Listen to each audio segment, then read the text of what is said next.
answer led in actually quite beautifully into what we're going to talk about next, translations and reading media from different sources, different countries. So Liz Corbin, EBU's Deputy Director of Media, Head of Eurovision News, if you'd like to come forward and talk about a European perspective. Hi everybody, thank you, and thank you to the Vice President who has just left. I mean, if only there were a product that she could read all of the different news sources in her own language. That's what we're here to talk about today, a European perspective, and the experimentation, the innovation that we have begun to try to solve that very problem, to help people to get a better perspective of everything that's happening across Europe and beyond, and be able to read it in the language that they feel most comfortable in. So I thought, as part of this presentation, I would just start by talking to you about where we've come from, and then where we're going to. For those of you who don't know the EBU or Eurovision News very well, every day for the past 61 now years, European public service broadcasters have been exchanging video news content between them via the Eurovision News Exchange. The key motivation for that has always been to make sure that audiences across Europe could see the main news footage of the day, because it's simply impossible for any broadcaster to be everywhere. And since the public service broadcasters on the whole have and share or aspire to the same values, the benefits of collaboration between them is a no-brainer. So that's the inspiration also for this digital collaboration that we have just begun. It comes from the same concept, to make sure that audiences across Europe have the opportunity to know and understand what is happening elsewhere on the continent. We've talked a lot over the last couple of years about a COVID generation, the COVID babies, the teenagers who missed out on some of those crucial years as they moved into adulthood, people who started their first jobs or their next jobs never in fact meeting their co-workers. Well, that was certainly the case for the people that were working on this project. This project was born of the COVID world, a world where people, audiences, were frankly terrified and certainly confused about the pandemic. Public service journalists in that time were fighting an incredible war against disinformation, which has already been mentioned this morning. It knew no borders, it knew no language barriers. And who would have guessed that, frankly, 12 months later, we would be fighting a new war, a war on European soil, a real war. And our new fight would be against propaganda and more in-depth and sophisticated disinformation. Public service journalists know their job well. They know their duty to explain the complex world to an audience that is really easily distracted and really susceptible to biased and factually incorrect information. And each of our members, all of the broadcasters across Europe, also know from their own data that there is a curiosity, a thirst for trustworthy information. The public is interested in what is happening beyond their own borders. Young people are interested in news. So we decided at the EBU and with our members to put into practice what we have learnt from the last 60 years. And that is that together, as public service broadcasters, we are stronger than the sum of our parts. I now have to use the clicker. Ah, it works. So today we've brought together 13 different organisations into what we call the networked newsroom. All of these are trusted public service media, and they're all producing absolutely top-class, top-quality online journalism. So what is a European perspective all about? Put simply, any of these newsrooms listed here can share the stories from their own websites to be offered to the newsrooms across in all of the other newsrooms. But of course, most of them are operating in different languages. So how does it work? So let's take this story from Swedish radio. produced by one of their local stations up in the north of Sweden, text and audio. That story, including the audio, is automatically sucked into our platform, where it is transcribed and translated using AI translation, state-of-the-art translation tool, into English. A human at Swedish Radio then checks it's all good editorially in the English version, and checks that it's okay for copyright and other legal requirements. Then it's available for selection by all of the other editors across all of the other newsrooms. In this case, the editor at France Info likes this story, and so they again use the AI translation tool to help create the French version. A human at France Info checks that's all okay, and then they publish it in their box called Vue d'Europe, a European perspective, on France Info's website. So a story by Swedish Radio goes from their website now into France Info's website.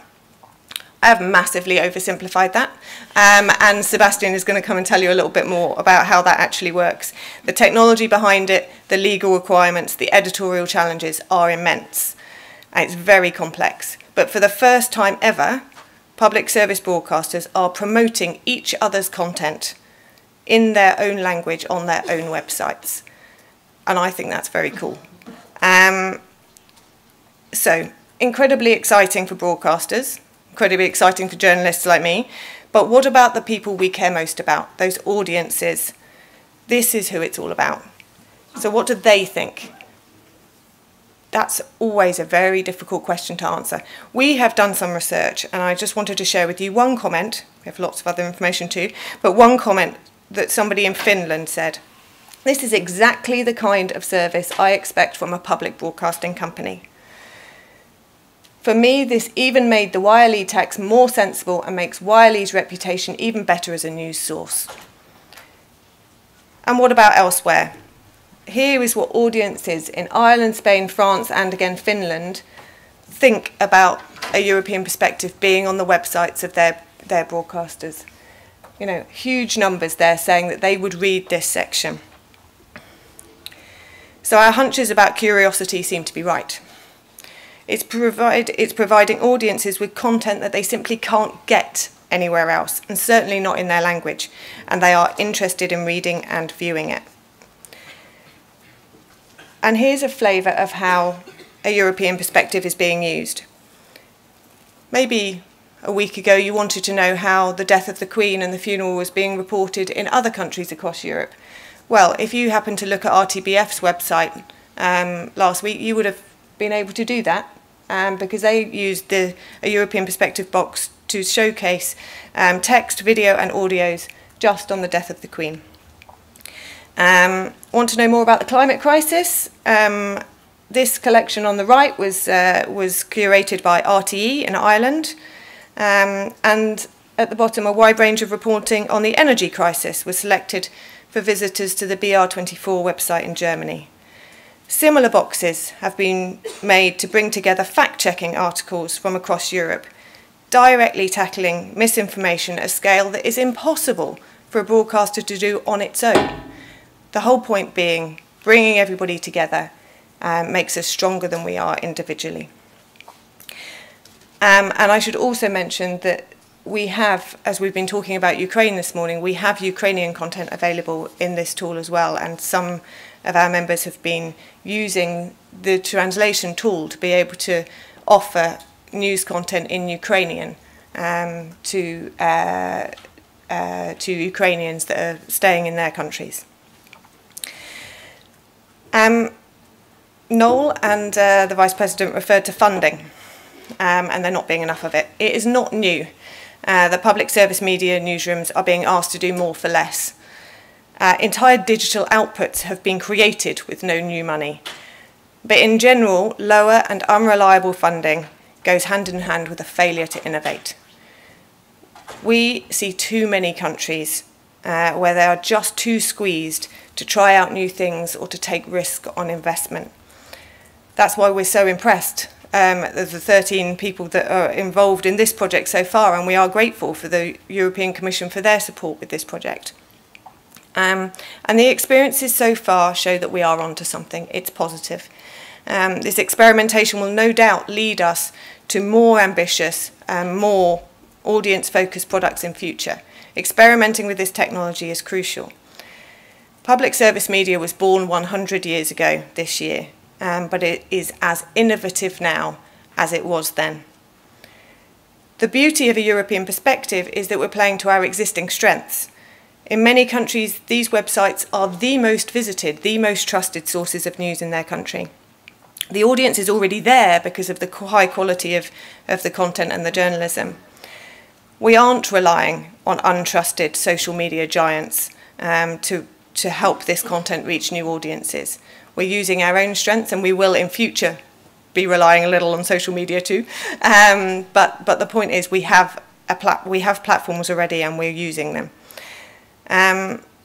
When someone chooses to read one of those stories in a European perspective, they know where it comes from. The brand attribution is very strong.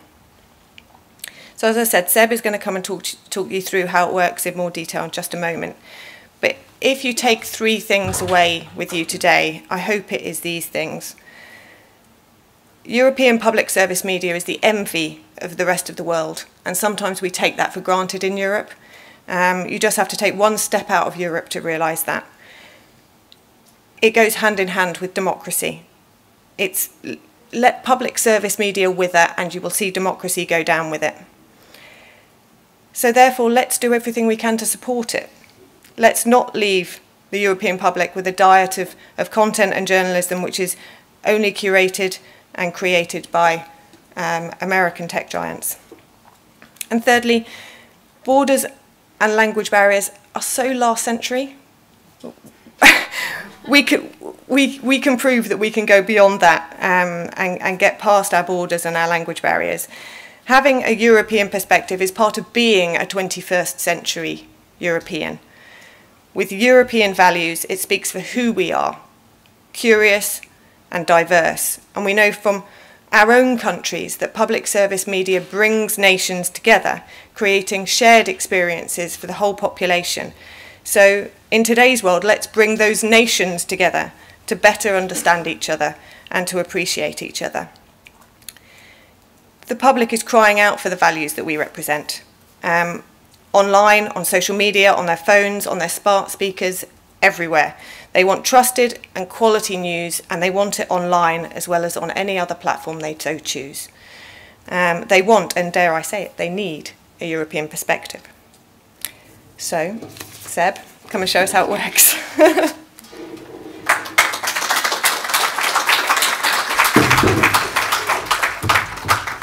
Good morning, everyone. Just give me a second that I connect you with the latest news.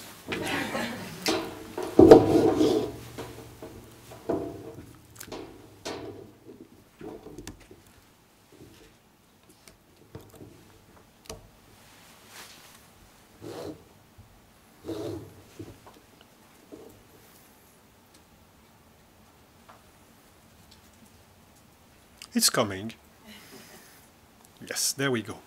So this is the website as it stands at the moment of France Info. That's their homepage. And if we scroll a bit, we will discover a European perspective called Vue d'Europe in French. And here we can see this selection that was crafted by journalists at France Info from the different stories that we have in the news pilot in the tool that we will see in a moment. So we can see the latest story here brought by RTVE in Spain, obviously. And we can read how they report about the story of Giorgia Meloni in Italy. So this gives you already this European perspective, how people are responding, but you can read that in French directly as a French citizen. Obviously, you can keep exploring and see the different content that we have here, and it's very clear to the user where the content comes from, but in any case, you can see that this is in French, and you can even go to the source if you want to. So you can go there and see the content in its original form should you want to. We have obviously a very similar selection on the RTE website, but as you can guess, in that case, the content won't be in French, but you will have it in English, and it's obviously a different selection because it's the people from RTE that have made the selection for their own countries. You could say, well, is that really worth it for the citizens in the country? So if we have a look here on the live dashboard that we have, we can see that in the last months, the box that we have seen on the France Info website performed very well, and we had close to 4 million box displays. And this is really people that have seen the box, not just they went on the website. The box was displayed on their own screens. We can also see that we have close to 300,000 clicks reading basically of the articles. And that translates to a click-through rate of around 7.6%, which is very high for such a homepage. Usually we would consider that for advertisement, if you have a click-through rate of like 3%, that's already very good. So above 7 is really a good indication that this content is very relevant to the audience that is looking at this website. Next thing, how is this even possible? So we have this tool here where we receive 2,000 articles roughly every day. Everything that comes is automatically translated to English as it comes and can be translated to further languages just on request. Let's see what is the latest news. So the latest news comes straight from Ukraine, in that case, from Suspilne. You can see that it was published at 11:11, so less than a minute ago. And we already have it here in English, and you can read the story in English, and we retain the full article, including any associated medias. Maybe you say, well, English is good, but I would prefer to read that in another language. So you can translate straight from Ukrainian to French. And hopefully, this is the magic, it works. You can read this article now in French. Obviously, once the articles are there, we need the editors to come to make the selections and to clear the rights, because not every content can be so easily shared. Unfortunately, at the moment, it's roughly 1 or 2% only of those articles that can be brought to the public. Let me show you another part. If we are looking, for example, at this leak that we have for the Nord Stream pipeline in the Baltic Sea, I can just go in here and very quickly make a request to find all the stories that will be matching those keywords, as you would expect. And once I have found a content that is interesting for me, maybe this first one here, I can use the automatic content recommendation that we have here, and I can find similar stories, first of all, from the same source, and then also from other sources. And I can explore that, and I can quickly make up my own mind as a journalist. We are translating the content in text form, but we are also translating the content in video and audio form, as was said before. So let me show you how this is done. So here we have a first video that is in Spanish. Sobre las elecciones municipales aquí en Andalucía. La primera, ¿qué está en juego? Se eligen 786 alcaldes y ayuntamientos, pero hay que tener en cuenta que estos son los terceros comicios en menos de 6 meses en la comunidad y eso pesa mucho. So as you can see, we have already performed here the transcription, meaning we are getting the text, sentence by sentence, of the video. Once we have the text, obviously, it's just a click away to create a translation. Let's do that in English so that we can understand, hopefully for some of us, a little bit better this video. So that should take a few seconds.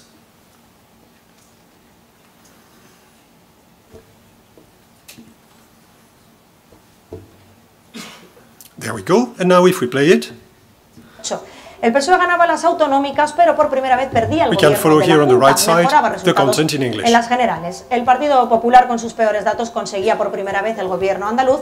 En las generales quedaba como tercera fuerza política por detrás. So that's a good start, but unfortunately the tool doesn't get it right every time. If we play this specific sentence, if you look at the top left here on the image, el PSOE ganaba las autonómicas, pero por primera vez perdía el gobierno de la Junta. So you can see it's not El PSOE, because we can see in the image it's PSOE, which is a political party. So let's fix that. So you come here, you do the change, you accept the change, and obviously then we need to recompute the translation, which is done automatically by the tool. So we should see that here now the PSOE won the regional election, but for the first time I lost the government of the junta. Well, probably this is not I, but it is it. So let's fix that as well in the translation. And there we are. And now we can create either a new video based with the text that we have created either for the transcription or the translation, and we could have that as subtitle. But as Antonio will tell you, it would be much better that every citizen can listen to the content in their own language. So let's create an output for that, and hopefully in just a few minutes at the end of the demo, we can listen to this video. So I will pick the English translation then, and I will pick a voice. We have many different voices to be chosen from. Let's go for UK. Okay. And we will keep the original in the background so that it's crystal clear for everyone that this is, in fact, a translation. I could also have the subtitles if I want, and let's just put that for computation, and in 2 minutes or so we should have it. Let me show you something a little bit different while we are waiting for this video to be done. Here we have some content from Bild in Germany, and it says basically, so many Russians could be coming to us, basically raising possible concerns. And if you read the rest of the article here, you can see that it's not just the numbers of people, but it's also that within those people fleeing from the war, there could be maybe spies. Is that really true? What are other people saying about that? So obviously you could be looking for specific keywords and trying to find matching material across all the different broadcasters that we have here. But we have a new tool here that lets you just find related content across any language. So we just go there in another part of this tool. I input the content straight in German, and I'm looking for similar articles. And in just a few seconds, we can see that we have content from LRT here in Lithuania, German minister. The flow of refugees from Ukraine has decreased. We can see if they're open for asylum here. And we can see here war in Ukraine. Germany says it's ready to welcome deserters from the Russian army.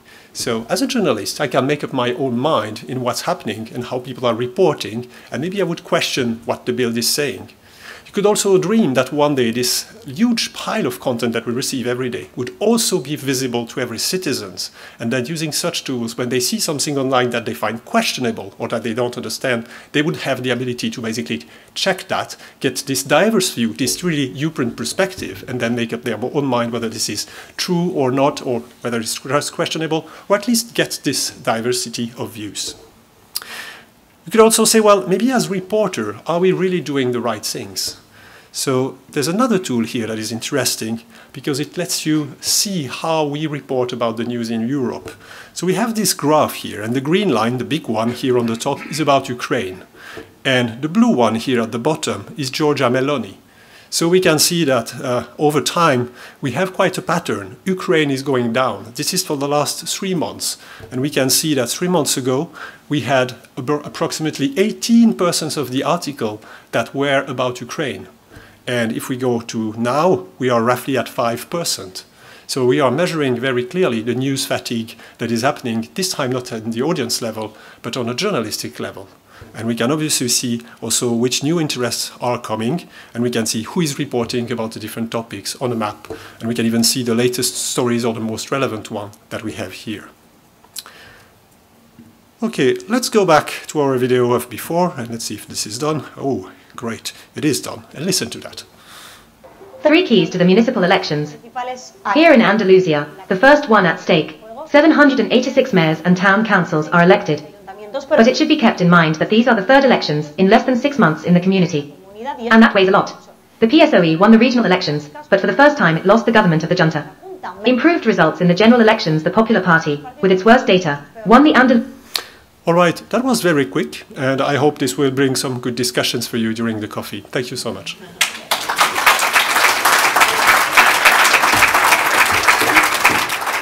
Perfect. Thank you so much to Sebastien, to Liz for those presentations. It's blown my mind, not being a very technological person. We are going to take a 15-minute break.